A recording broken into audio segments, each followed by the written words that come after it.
Gente, bom dia a todos. Muito obrigado ao Admiro pelo convite, ao Dr. Eduardo Iguchi, ao Lucas.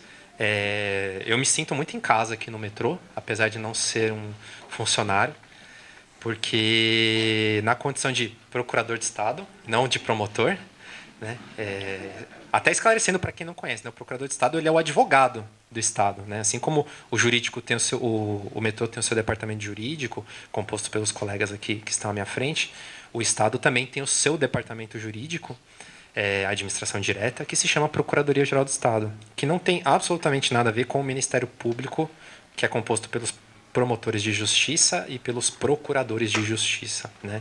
Então são instituições diferentes. Nós aqui trabalhamos em parceria, especialmente em determinados contratos em que tanto o Estado quanto o metrô figuram como contratantes. Ou alguns projetos que são do Estado, mas que têm algum tipo de interface com o metrô, né?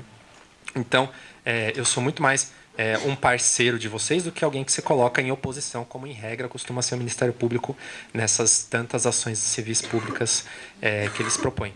Então, nesses meus anos de carreira, eu tive a oportunidade de trabalhar em alguns projetos do metrô, com algumas das pessoas, inclusive, que estão aqui, né?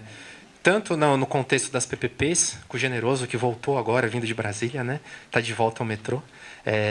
Trabalhamos na linha 6, linha 18, que estão enfrentando agora seus problemas, infelizmente, quanto nas arbitragens, né? A primeira arbitragem que o Estado de São Paulo participou era referente a um contrato em que o Estado de São Paulo era o contratante e a Companhia do Metrô era uma interveniente para a implantação dos sistemas de sinalização da linha 1, 2 e 3. Então, trabalhei com vários colegas da EJMT, que estão aqui, da GCS, que também estão aqui, que agora a GCS não existe mais formalmente, né? Me falaram que ela foi dissipada em outras gerências, mas a Helena está aqui, a Silvia estava aqui também, e o Carlinhos está aqui também. Trabalhei com muitos de vocês, então eu me sinto absolutamente em casa, e a minha ideia aqui não é nem ensinar, tampouco passar um conteúdo juridiquês para vocês, porque eu acho que não é esse o escopo, considerando que a maior parte da plateia, pelo que eu vejo aqui, não é composta por advogados. Então, a ideia minha aqui é dar um panorama desse instituto da arbitragem, mostrar o que ele tem a ver com a realidade de vocês, seja enquanto engenheiros ou enquanto gestores de contratos, e o que a gente pode fazer diante desse instituto, que em medida ele nos impacta positivamente ou negativamente, em que casos vale a pena a gente optar por esse instituto ou simplesmente nos valermos da cláusula de foro tradicional que delega a resolução de disputas ao Poder Judiciário, que é o tradicional no Brasil. E também responder um pouco de dúvidas e falar um pouco sobre a posição do engenheiro no contexto da arbitragem. Ok? Então vamos lá. Só um panorama muito rápido de evolução legislativa da arbitragem no Brasil. A gente tem a impressão, né, de que a arbitragem começou no Brasil em tempos recentes, de 2010 para cá, 2012, 2015. Mas, na verdade, isso é um engano, né? A arbitragem no Brasil, existem alguns registros históricos da sua utilização desde o século XIX, né? Vocês que trabalham com contratos já há algum tempo, talvez tenham alguma noção disso, de que, historicamente, no Brasil, a gente partiu de uma realidade dos contratos celebrados pela administração pública, em que se delegava ampla liberdade para a administração pública contratar e regulamentar a sua contratação, e aos poucos essa realidade foi mudando até a gente chegar hoje num contexto em que a administração pública está extremamente amarrada nos contratos em que celebra, né? Então, só como registro histórico, os primeiros contratos que tinham cláusula arbitral datam de 1880, que foram as concessões de estrada de ferro do Império ainda, no Brasil. A primeira legislação brasileira que tratou sobre licitações e contratos celebrados pela administração pública foi o Código de Contabilidade da União. Então, nem era uma legislação propriamente para licitações e contratos. Era um instrumento de contabilidade pública e que trazia algumas disposições sobre procedimento de seleção do particular para prestar algum serviço para a administração pública, né? Então, o conteúdo semântico dessas normas dava uma grande liberdade para o Estado de contratar. E com o passar do tempo, a gente passou para um regime que foi criando amarras para a administração pública. sendo que um dos primeiros instrumentos normativos que limitou mais a forma de se realizar uma licitação, qualificação técnica, qualificação econômica, oferecimento de garantias, foi o Decreto-Lei 2300 de 86. Não sei se tem alguém aqui que trabalhou com isso, talvez tenha, não sei.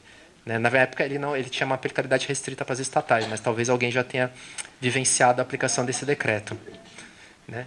E ele, a princípio, possibilitava a resolução de conflitos por arbitragem pela administração pública, mas ele foi reformulado em 1987 para restringir o uso da arbitragem só para algumas situações bem mais específicas. Né? Mas, ao longo da evolução do século XX, a gente teve alguns instrumentos pontuais que deram a possibilidade do Estado colocar cláusula de arbitragem em alguns contratos específicos, como esse que eu destaquei aqui de 1974, que autorizou o Estado brasileiro a contrair obrigações de créditos com organismos internacionais e facultou a possibilidade de que o contrato tivesse a cláusula de arbitragem para a resolução de disputas. Tá? Bom, chegando em tempos um pouquinho mais recentes, né? Vocês todos sabem, né, que entre o final dos anos 80 e início dos anos 90, o Brasil passou por algumas crises econômicas e por um período de forte crise no setor público, né, de modo que o Estado não conseguia mais fazer os investimentos que ele fazia até então. Diante disso, foi necessário um arcabouço legislativo que permitisse a delegação de determinadas atividades que antes ficavam a cargo do Estado para a iniciativa privada, por meio de contratos administrativos, por meio de concessões de serviços públicos ou outras parcerias um pouco mais complexas. E aí a gente começa a ter um conjunto de legislações promulgadas, começando pela Lei de Concessões, que é de 95, que criam instrumentos e regras sobre como delegar determinadas atividades à iniciativa privada. E a partir do momento em que essas leis vão sendo promulgadas, cada uma dessas leis trouxe algumas disposições sobre o uso da arbitragem pela administração pública, sempre ou quase sempre no sentido de autorizar e de regulamentar a forma como a qual o Estado se submete à arbitragem. Quando eu falo aqui Estado, eu estou falando tanto administração direta quanto indireta, que no caso são vocês. Em 96, a gente teve a promulgação da Lei de Arbitragem, que regulamentou o uso do Instituto no Brasil. Né? Até então, a arbitragem era muito pouco utilizada. A gente tem algumas notícias históricas de alguns processos arbitrais instituídos no Brasil, mas era muito pouco, especialmente porque até então a sentença arbitral não tinha a mesma força da sentença proferida pelo Poder Judiciário. Então, a arbitragem, após a sua sentença e o encerramento do litígio, aquela sentença precisaria ser homologada pelo Poder Judiciário. Então, isso criava uma série de entraves e tornava o procedimento decisório muito mais moroso. Então, ele era pouco utilizado. A lei veio em 96 para dizer que esse procedimento não era necessário, ou seja, a sentença arbitral ela já tinha uma eficácia per si, ela não precisaria ser ratificada ou homologada por ninguém, mas ainda havia muito questionamento, especialmente por parte de tribunais de contas, vou falar um pouquinho mais sobre eles na frente, e por parte da jurisprudência, sobre o uso desse instituto pela administração pública. Né? Porque, em regra, a arbitragem ela é um instrumento para a solução de litígios, ou seja, uma forma heterocompositiva de solução de litígios. Isso significa que é uma forma de solução de litígios na qual a gente delega para um terceiro, que não faz parte desse litígio, a resolução do litígio. E ela tem a aplicabilidade dela restrita a partes que sejam capazes de contratar e a direitos e para resolver direitos patrimoniais disponíveis. E muitas pessoas questionavam o uso da arbitragem pela administração pública, direta ou indireta, por entenderem que nós trabalhamos exclusivamente com direitos patrimoniais indisponíveis. Depois isso foi superado com o passar do tempo, com a noção de que, na verdade, o Estado ele contrata, ele delega atividades à iniciativa privada, e ao delegar atividades à iniciativa privada, ele reserva atribuições regulamentares e de serviço público para si, que são atividades que não podem ser transferidas ao privado por contrato, e ele transfere o exercício de atividades materiais à iniciativa privada, mediante contrato, e pela qual o privado vai receber um determinado pagamento. E isso é plenamente possível, é direito patrimonial disponível, tanto é disponível que está inserida no contexto de um contrato, e sendo direito patrimonial disponível, pode ser que os seus conflitos sejam solucionados pela via arbitral. Para que não houvesse mais dúvida a respeito disso, foi promulgada em 2015 a Lei Federal 13.129, que esclareceu expressamente que o Estado poderia se submeter à arbitragem. O Eduardo já falou um pouquinho sobre ela, não vou me estender. Então, o panorama legislativo é esse. Tá? Aqui acabou o juridiquês. Tá? Me desculpem por essa introdução, mas acho que ela foi necessária. Agora, falando um pouco de forma prática e de algo que vai afetar o dia a dia de vocês. Né? O metrô tem um conjunto de contratos que contém cláusula compromissória, que contém cláusula arbitral, e que foram celebrados de forma em que havia pouca margem para a negociação do conteúdo dessas cláusulas, que são esses contratos celebrados decorrentes de financiamento externo, especialmente do Banco Mundial, e que impunham a cláusula arbitral como uma obrigatoriedade para a concessão do financiamento. Quanto a esses contratos, não há muita discussão, ou seja, o Estado e o metrô precisaram introduzir a cláusula arbitral sob pena de não conseguir o financiamento. E para o restante dos contratos, o que fazer? Né? Essa aqui é a dúvida. Colocamos cláusula arbitral ou não colocamos cláusula arbitral? Conseguimos ter uma métrica de casos em que vale a pena ter arbitragem e casos em que não vale a pena ter arbitragem? Essa não é uma pergunta fácil de ser respondida. Né? Ela foi objeto da minha dissertação de mestrado, que não a respondeu de forma conclusiva, mas trouxe alguns parâmetros para isso. E vocês que redigem contrato, então, precisam estar muito atentos e ter um relacionamento muito forte com o jurídico, inclusive, para avaliar em que medida determinados contratos celebrados por metrô precisam ou são recomendados, ou é recomendável que tenha a cláusula arbitral e casos em que isso não seria necessário. Né? Então, assim, primeira coisa, né, antes de avaliar, a gente precisa ter alguns conceitos a priori. Né? Quais são as possíveis vantagens e possíveis desvantagens do uso da arbitragem em contratos? Vantagens. Né? Primeiro, aqui a gente está falando em vantagens e determinadas desvantagens em alguns elementos em tese. Né? Na prática, nem sempre eles se verificam. E aí a gente tem que ter um pouco de sensibilidade em relação a isso. Então, assim, primeira vantagem, em tese, apontada, é pelo uso da arbitragem. Especialização no julgamento do litígio. Ou seja, vocês devem já ter notado, mesmo os engenheiros e administradores, que os juízes, em geral, eles têm uma formação generalista. Eles prestaram concurso público há muitos anos atrás, normalmente, e eles têm uma visão panorâmica da legislação. Eles nunca trabalharam na administração pública em regra, a maior parte deles. Eles não têm uma noção gerencial de contratos. Eles não conhecem normas técnicas de engenharia aplicáveis à execução de um contrato. Então, eles não têm um arcabouço necessário, suficiente, para julgar um determinado caso a ele submetido relacionado a um projeto de infraestrutura. E normalmente eles têm que se valer de alguma perícia técnica ou de algum apoio instrumental para isso. Na arbitragem é diferente, ou poderia ser diferente. Por quê? Porque o julgador ele é escolhido. Né? Eu já destaquei ali a segunda vantagem. As partes escolhem os árbitros que vão julgar aquele litígio. Então a gente pode ter uma arbitragem de árbitro único, que no Brasil é um pouco rara, mas em regra o tribunal arbitral é composto por 3 membros, sendo que cada parte indica um membro, e esses 2 outros membros indicam um presidente desse tribunal arbitral.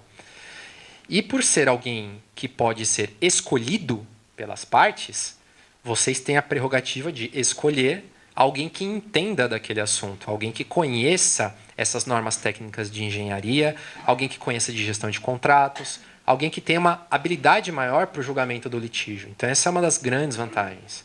Daqui a pouco eu vou falar sobre o mercado de arbitragem no Brasil, vocês vão ver que nem sempre isso se verifica. Outra grande vantagem que costuma ser apontada, uma maior segurança jurídica quanto à execução contratual. Isso é algo que realmente a gente acaba verificando na prática, em muitos casos.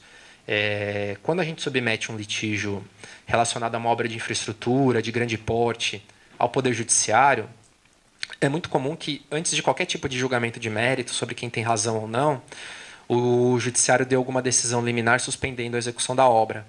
E, às vezes, essa decisão liminar, que deveria durar um pouco tempo, até o julgamento do mérito do litígio, acaba perdurando por muitos anos. E a obra fica parada por conta disso, e isso causa uma série de entraves tanto para o poder público, para o poder concedente, quanto para o privado. E na arbitragem, as chances disso ocorrer é muito menor. Pode ocorrer, mas a chance disso ocorrer é muito menor. Porque os árbitros têm uma cautela maior para deferir uma decisão liminar que impeça a execução de uma obra. Normalmente, os contratos que têm cláusula arbitral, eles têm algum tipo de disposição dizendo que, a despeito do advento do litígio, o contrato precisa continuar em andamento. Então, isso é muito bom. E ainda que o tribunal arbitral dê alguma decisão suspendendo a execução da obra, em regra, a arbitragem dura menos tempo que o processo judicial. Então, essa obra não ficaria parada durante tanto tempo, em regra. Né? E o que eu já falei aqui, a outra vantagem que eu destaco é esse tempo de duração do processo. Né? A arbitragem, em regra, ela é administrada por uma instituição, uma câmara arbitral que gerencia o andamento desse litígio. E essa câmara arbitral normalmente edita um regulamento que dá as regras de como devem ser conduzidas esse litígio. E normalmente eles dão um tempo curto para a resolução do litígio, coisa de 6 meses a 1 ano depois da formação do tribunal arbitral. Esse prazo para os contratos do metrô, eu acho que nunca foi respeitado, né? Pelo menos nos casos que a gente atuou. Exatamente pela complexidade dos litígios. Mas, pelo que eu vejo, essas arbitragens de infraestrutura, o processo arbitral costuma durar uns 2 anos, que já é um tempo bom, se comparado ao Poder Judiciário. Já é um tempo relativamente razoável.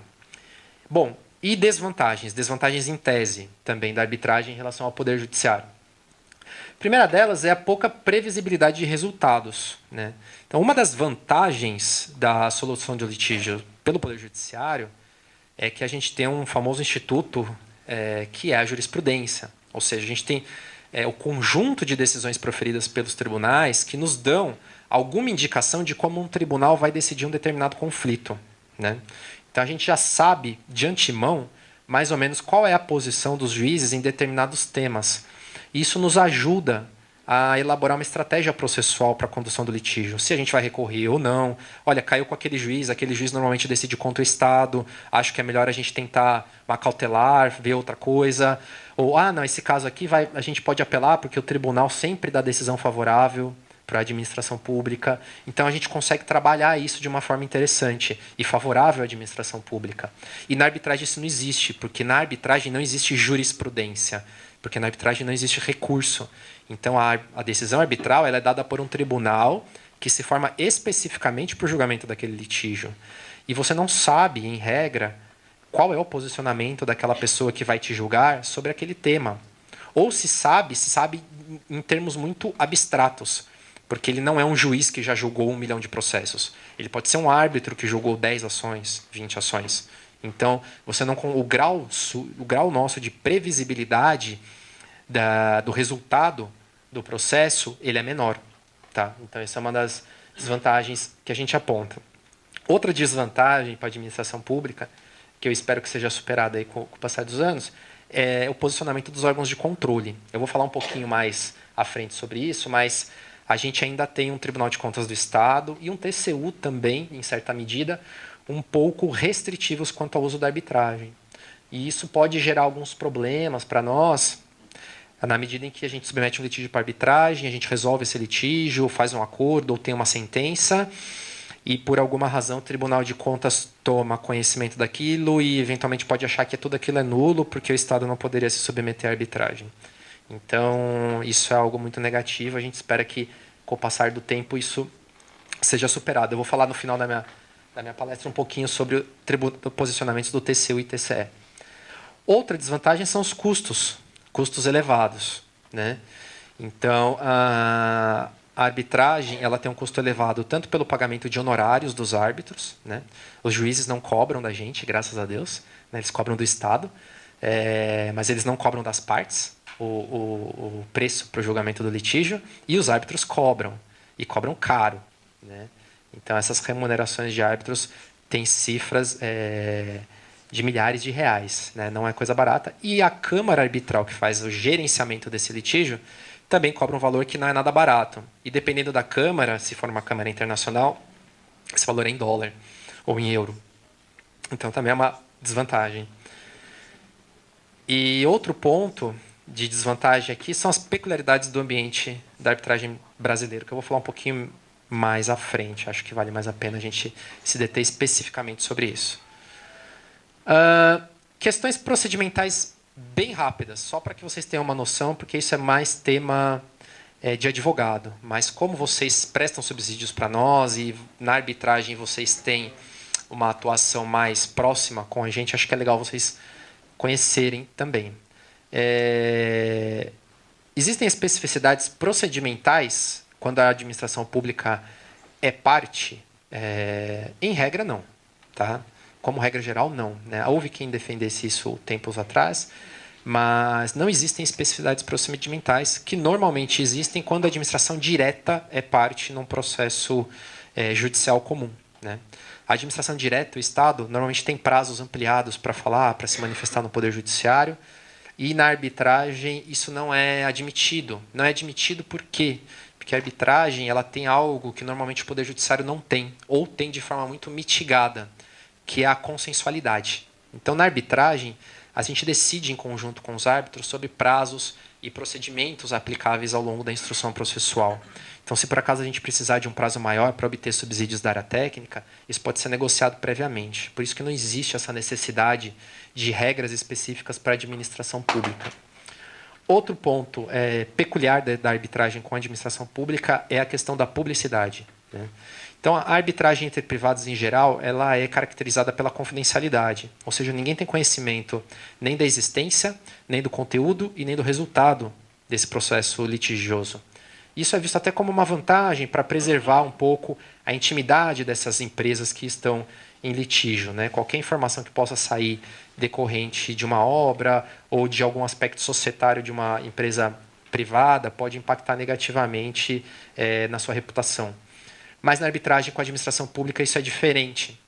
É diferente por conta do artigo 37 da Constituição, que garante a publicidade para todos os atos praticados pela administração pública, inclusive das estatais. Então, como regra, as arbitragens em que a administração pública, direta e indireta, se envolve, elas são públicas. E ninguém chegou ainda a um consenso sobre o alcance e a competência para deferir essa publicidade. Se essa publicidade deve ser deferida e promovida pela parte pública ou pelo próprio tribunal arbitral. Isso ainda está um pouco em construção. Os árbitros estão loucos para se livrarem dessa atribuição e jogar isso para a gente. Saibam disso. A gente cuida de tudo. A gente dá a publicidade, a gente decide o que pode pôr na internet e o que não pode. Essa tem sido a tendência. E outra peculiaridade que normalmente ou não existe ou existe de forma muito mitigada nas arbitragens com a iniciativa privada é uma eventual possibilidade de participação de terceiros no procedimento arbitral. E isso eventualmente pode acontecer no metrô também. Né? Em que casos isso pode acontecer? Isso pode acontecer, primeiro, em casos em que uma decisão arbitral possa afetar partes, pessoas ou empresas que não são parte naquele litígio.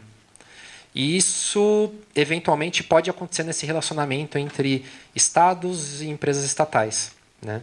A gente tem alguns contratos, o metrô é campeão nisso, né? Em fazer contratos casados. Né? Então, eu compro o trem, que vai chegar daqui a 48 meses, e contrato a sinalização, que vai ficar pronta daqui a 48 meses.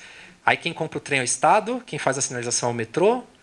Aí, chega o trem, a sinalização não está pronta, e não tem o que fazer com o trem, né?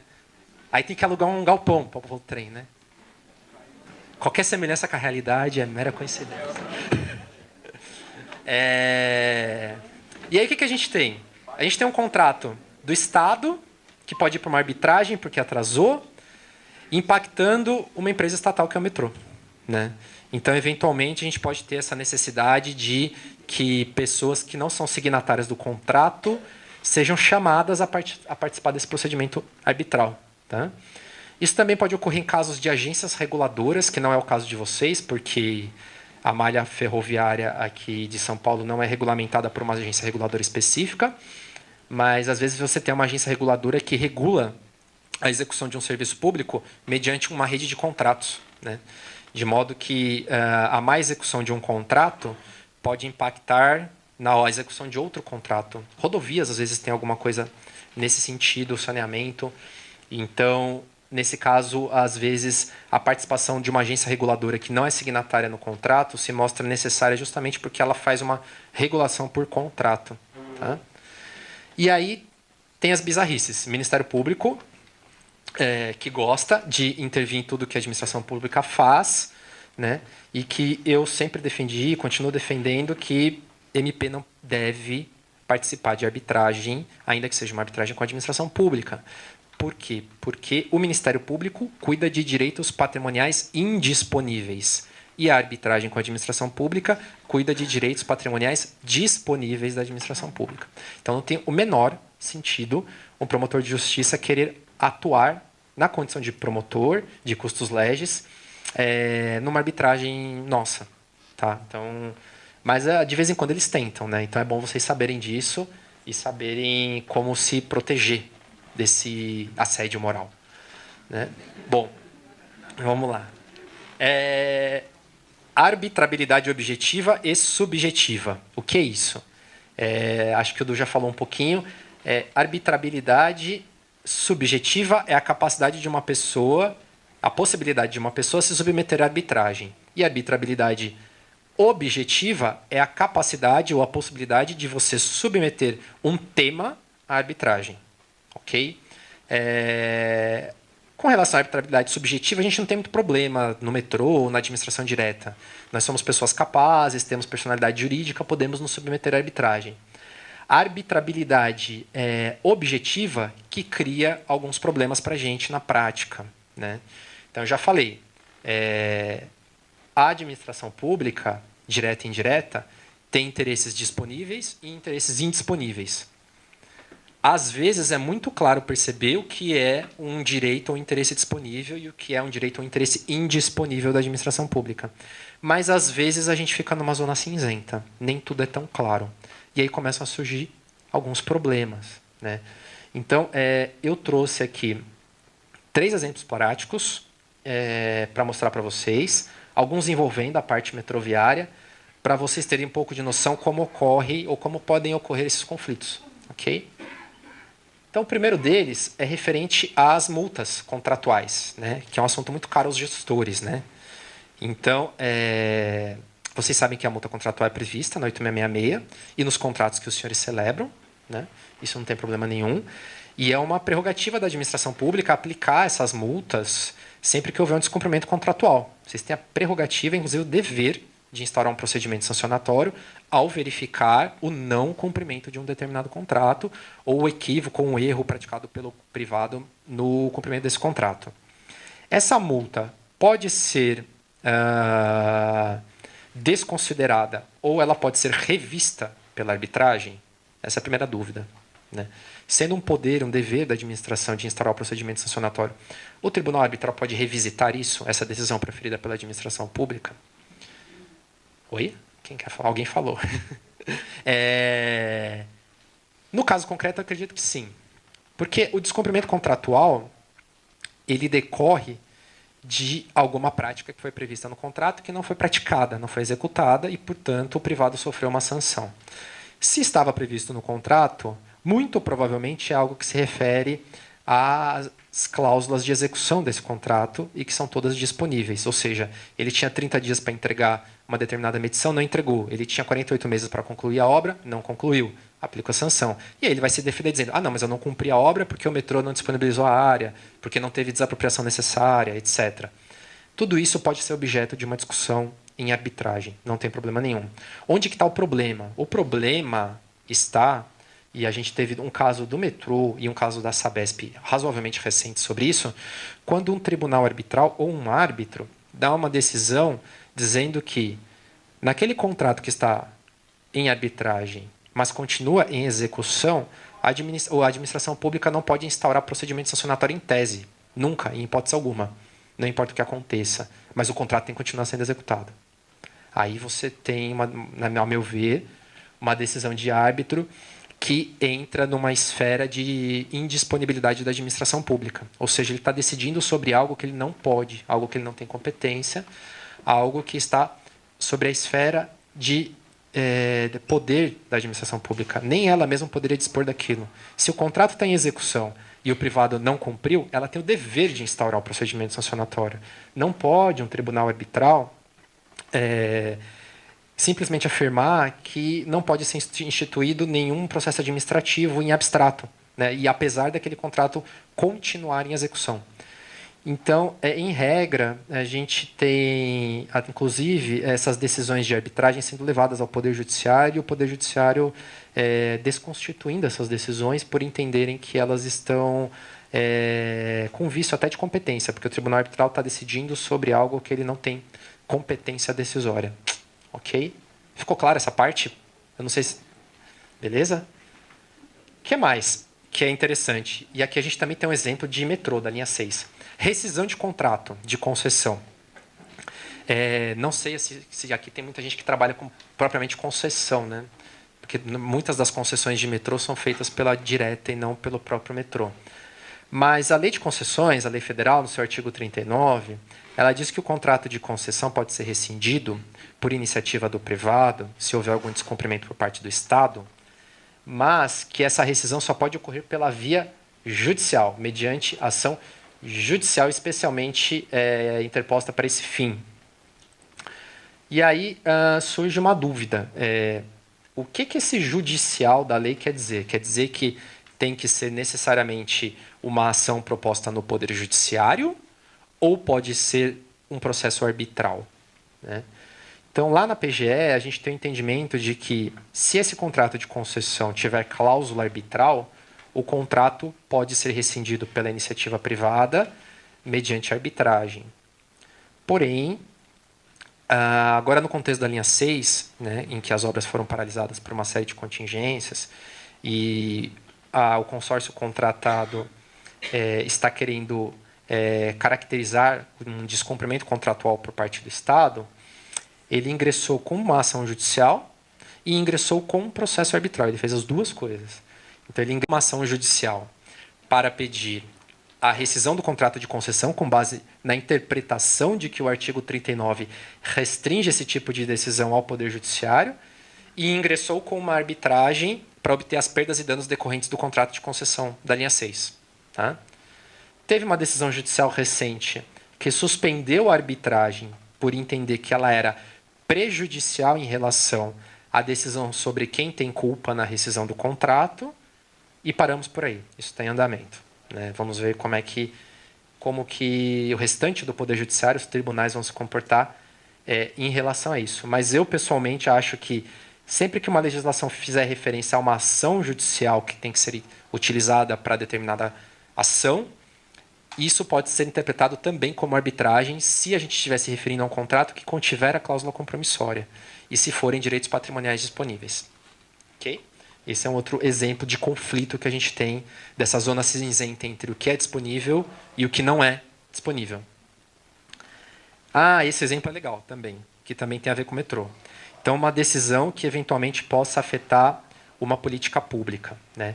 Aqui o contrato da linha 4 do metrô, e aqui eu me refiro não aos contratos de obra, mas ao contrato de PPP, em que o contratante é o Estado. Esse contrato ele tem uma cláusula dizendo que a MTU deveria promover o seccionamento das suas linhas de ônibus em trechos onde ela concorreria com a linha 4, para garantir a receita tarifária da concessão, né? E a MTU foi, inclusive, interveniente nesse contrato. Tem alguém que trabalha na MTU aqui? Vocês acham que a MTU cumpriu isso? É óbvio que não, né? Então, os ônibus continuam passando nos lugares onde a linha 4 passa, né? E isso prejudicou a receita tarifária da concessão, né? E a nossa concessionária entrou com uma arbitragem para tentar instituir uma obrigação de fazer do Estado de paralisar as linhas de ônibus da MTU nas avenidas onde ela concorre com a linha 4. Legal, né?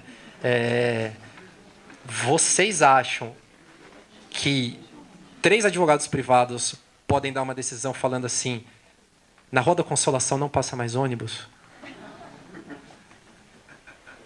Aí a gente começa a entrar nessa zona cinzenta, né?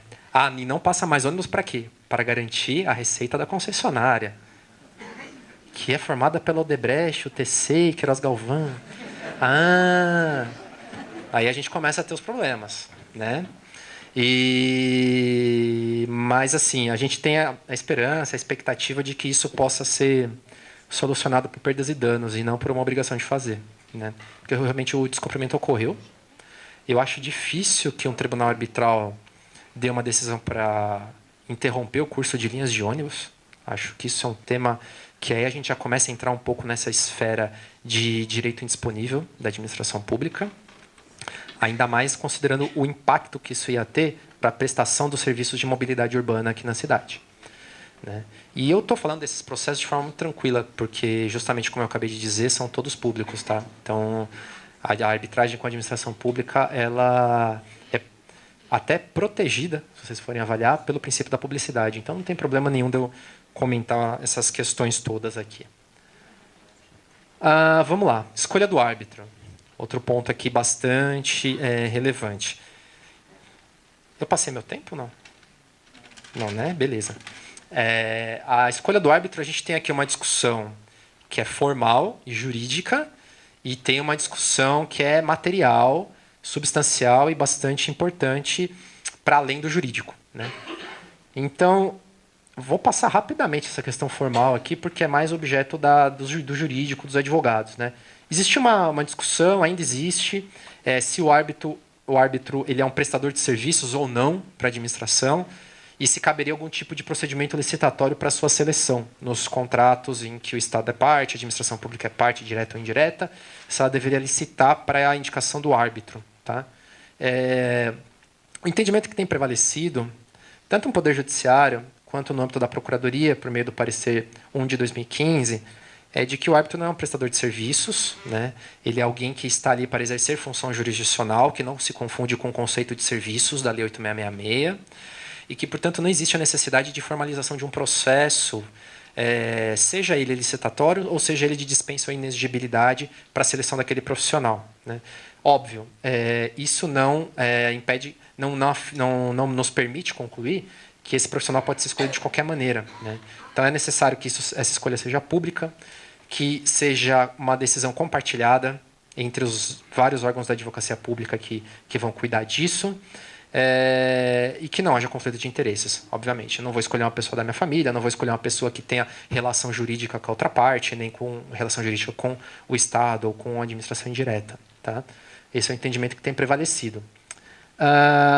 Agora, a escolha do árbitro no aspecto material. Aqui é a parte legal que o Eduardo já falou um pouquinho e que vocês tendem a nos ajudar bastante, né? Retomando aquilo que eu falei do ambiente da arbitragem, né? Então, assim, eu coloquei aqui várias características positivas e negativas da arbitragem em tese. Algumas são verificáveis e outras não, no caso concreto, né? No Brasil, o que aconteceu? A gente tem um ambiente da arbitragem que se desenvolveu a partir da promulgação da Lei de Arbitragem, em 96, e que foi capitaneada pelos advogados que foram responsáveis pela formulação do projeto de lei, que deu origem à Lei de Arbitragem. E a gente iniciou um movimento ali em que as pessoas que trabalhavam com arbitragem, seja como advogados ou como árbitros, estavam restritos ao círculo profissional dessas pessoas, que até se ampliou um pouco com o passar dos anos. Mas ainda é um círculo eminentemente de advogados, um círculo de advogados pouquíssimos capacitados em direito administrativo, em infraestrutura, pouquíssimos. Pouquíssimos porque são poucos e os que têm alguma capacitação têm pouca capacitação. E que se retroalimentam, ou seja, eles vivem de indicações recíprocas, né? Então, o que gera uma potencialidade de conflitos de interesses muito grande, das quais nós não somos parte, nós estamos alheios a esse movimento. E isso gerou alguns problemas nas primeiras arbitragens que a gente atuou, né, Edu? Coisas do tipo, olha, tem um árbitro indicado para o nosso processo que ele é professor de uma grande universidade e ele é professor no mesmo departamento que o advogado da empresa contratada. Ou, o advogado da empresa contratada já atuou como árbitro dessa empresa contratada. Coisas desse gênero. Ou seja, eu te indico aqui, você me indica ali, e como você me indicou, eu não posso decidir contrariamente aos seus interesses. Ou não quero decidir contrariamente aos seus interesses. E isso causou um grande problema para a gente, porque a gente percebeu que a gente tinha um círculo de arbitralistas que tinha respeito, que tinha nome, que tinha fama, mas que entendiam um pouco dos temas que estavam sujeitos às nossas arbitragens e que tinham intensas relações de conflito com as empresas que nós contratamos e com os advogados que essas empresas contratam, né? Então a gente começou a tomar algumas atitudes para tentar quebrar um pouco esse círculo, considerando que a gente tinha essa prerrogativa de indicar o nosso árbitro, né? Então a gente começou a indicar pessoas que estavam um pouco fora desse clubinho, dessa panela, de pessoas que só fazem arbitragem, que vivem de arbitragem, que precisam de arbitragem e que atuaram a vida inteira em prol da iniciativa privada. E esse movimento contou também com uma possibilidade muito interessante, que até então era pouco explorada. Ora, se eu posso escolher o meu árbitro, e se a arbitragem serve para que eu tenha um julgador especializado naquele conflito, por que não indicar alguém que não seja advogado, né? O artigo 13 da Lei de Arbitragem fala que pode ser árbitro qualquer pessoa capaz que tenha a confiança das partes. Ou seja, ela não restringe a escolha do árbitro ao advogado ou ao profissional do direito. Isso significa que um engenheiro pode ser árbitro. Isso significa que um administrador pode ser árbitro. Ou uma pessoa com uma outra formação qualquer pode ser árbitro, contanto que ele tenha uma especialização naquele litígio. Essa que é a ideia. Então, a gente até fez de forma pioneira a indicação de um engenheiro na arbitragem nossa que discutiu os sistemas de sinalização da linha 1, 2 e 3, quando a implantação do CBTC. E a gente tem divulgado isso. Depois a gente teve uma outra arbitragem que discutiu um tema mais jurídico, que era uma questão tributária, e nós indicamos um advogado, mas ele não era um advogado arbitralista natural, ele era uma pessoa um pouco fora desse ambiente dos advogados que atuam com arbitragem. E, apesar dos problemas que nós enfrentamos, a gente acredita que isso tem sido muito bom, tá? Para quebrar um pouco, para fazer um contraponto em relação aos demais árbitros que vão compor aquele painel, que muito provavelmente vão ser desse clubinho, e para trazer a experiência do engenheiro, a experiência do administrador, o conhecimento desse profissional para o julgamento do nosso litígio, tá? Então, isso foi muito bom. E aí vem a pergunta: por que existem poucos engenheiros que atuam como árbitros? Por quê, né? Isso eu me pergunto até hoje. Eu acho que vocês, engenheiros, precisariam se envolver um pouco mais nesse mercado, tá? Seria muito salutar que vocês começassem a entender um pouco mais de arbitragem, participar um pouco mais dos congressos, mostrar colegas seus que são engenheiros e que poderiam ser por nós indicados para determinados processos arbitrais. E por que não, eventualmente, vocês trabalharem como árbitros em processos que não nos envolvam, porque daí haveria conflito de interesses. Por que vocês não poderiam atuar, por exemplo, como árbitros em um caso que discutisse um metrô que está sendo implantado em outra cidade, que não é a cidade de São Paulo? Afinal de contas, quem no Brasil entende mais de metrô do que vocês, que estão aqui na empresa há tantos anos, que é a principal empresa metroviária do Brasil? Por quê, né? Por quê? Vocês podem exercer atividades fora ou vocês têm dedicação exclusiva? Tem dedicação exclusiva. Bom, então fica para aposentadoria, né? É um bom plano para aposentadoria.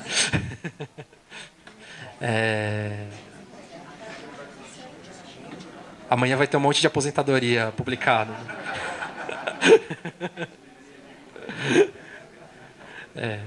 Todo mundo vai entrar no PDV. Último tema, que inclusive o Eduardo pediu para eu comentar um pouquinho com vocês. Órgãos de controle e arbitragem. Então, ao passo que a gente teve um grande desenvolvimento da arbitragem internamente na administração pública e uma grande aceitação do Instituto no panorama legislativo e do ponto de vista da jurisprudência dos tribunais, principalmente o STJ, lá em Brasília, o Superior Tribunal de Justiça, que dá a palavra final sobre interpretação de lei federal, a gente ainda caminha a passos curtos com relação aos tribunais de contas. Tá? Então, o Tribunal de Contas da União tinha um posicionamento extremamente restritivo ao uso da arbitragem no começo. Começo que eu digo 20 anos atrás.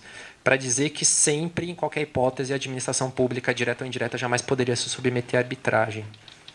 Porque a administração pública só trabalharia com direitos patrimoniais indisponíveis, portanto não poderia. Isso evoluiu, né? E a gente passou depois por um cenário em que ela falou pode, mas não dizia quando podia, mas dizia que para reequilíbrio econômico-financeiro não podia de jeito nenhum. E as principais arbitragens da administração pública são sobre reequilíbrio econômico-financeiro. Então isso dificultava um pouco a questão. Num terceiro momento, o Tribunal de Contas da União começou a falar diferente. A jurisprudência começou a dizer pode, desde que haja justificativa. Então, para cada processo licitatório, para cada contrato que a União fazia ou as empresas estatais federais faziam, haveria uma necessidade no processo de contratação de uma justificativa expressa do porquê do uso da arbitragem. Ou seja, quais são as vantagens econômico-financeiras esperadas pela administração pública pelo uso desse instituto no contrato. Tá? Tribunal de Contas do Estado. Aqui a situação é um pouco pior. Né? Por quê? A gente ainda não tem um posicionamento expresso do TCE dizendo se a gente pode ou se a gente não pode se submeter à arbitragem. A gente tem algumas manifestações esparsas aqui e que estão criando algum nível de dificuldade para a gente. Né? Eu mencionei uma aqui que se refere a um caso nosso, que é essa arbitragem da modernização da linha 1, 2 e 3, em que a gente teve uma arbitragem instaurada em 2012, final de 2012. Houve uma celebração de um acordo, final de 2016, começo de 2017, que encerrou o litígio. Esse acordo foi homologado. Esse acordo foi homologado pelo Tribunal Arbitral e pela CCI, em Paris. E o contrato continuou a sua execução, ainda está em execução, sob agora que a linha 2 já está praticamente concluída, estão indo para a linha 3. E o Sérgio Rossi, que é o diretor-geral ali do TCE, ao analisar a execução desse contrato, se depara com esse acordo celebrado na arbitragem e dá um parecer dizendo que tudo é nulo. O acordo, a homologação do acordo, o contrato, a licitação e os seus aditivos. Depois de 2 anos da execução do acordo. Então, por que o cara não fala antes, né? Essa é a grande pergunta. Ele espera 2 anos da execução do acordo para falar que está tudo errado, né? O que ele quer que a gente faça? Né? Vamos tirar a sinalização da via e vamos colocar a sinalização velha e jogar a modernização no lixo? Não dá para entender o que o cara quer. Né? Mas essa questão foi submetida agora aos conselheiros e a gente tem uma certa esperança de que, da prudência dos conselheiros em reverem esse entendimento. Tá? Bom, em linhas gerais, o que eu tinha para falar é isso. Apenas para concluir um pouco a minha fala e essa questão do uso da arbitragem e tudo mais, a mensagem que eu deixo é a seguinte: cuidado. Vamos verificar em que casos vale a pena a gente ter um conflito resolvido por arbitragem ou não. Tá? A gente teve essa etapa importante dos contratos que o metrô celebrou, especialmente em 2008, 2009, 2007, que contaram com esse financiamento do Banco Mundial e que a arbitragem era obrigatória. Hoje, a gente está num momento um pouco diferente. Né? Os financiamentos concedidos pelo BNDES, por exemplo, nenhum deles nunca nos exigiu a introdução de cláusula compromissória. Tá? Então, essa seria uma escolha do Estado. Então, a gente precisa examinar em que medida vale a pena ou não a gente ter um conflito resolvido, com base nos custos, com base nessa realidade do mercado de arbitragem que eu falei, mas em paralelo também com uma vantagem de ter uma decisão mais rápida, com uma vantagem de não ter a paralisação do contrato ao longo da sua execução. Isso precisa ser muito depurado entre a área técnica, que está redigindo esse contrato junto com o jurídico que está prestando apoio. Tá? Não façam isso no automático, de colocar, olha, a cláusula arbitral é sempre boa, ou a cláusula arbitral é sempre ruim, então, portanto, a gente vai lá e coloca. Uma vez feito o contrato com cláusula compromissória, cuidado redobrado por parte dos gestores. Tá? É muito comum, em todo contrato de obra que a administração celebra, e o metrô passa por isso também, que a gente tenha no contrato um conjunto de obrigações do Estado ou da administração indireta e um conjunto de obrigações da contratada. E quando a gente chega em campo para fazer a obra, as coisas começam a se misturar. E aí a empresa fala assim, pô, você não podia me dar uma ajudinha aqui para fazer essa atividade? E aí você olha ali no contrato, não está previsto. Isso aqui é competência sua, cara. Vai lá e resolve.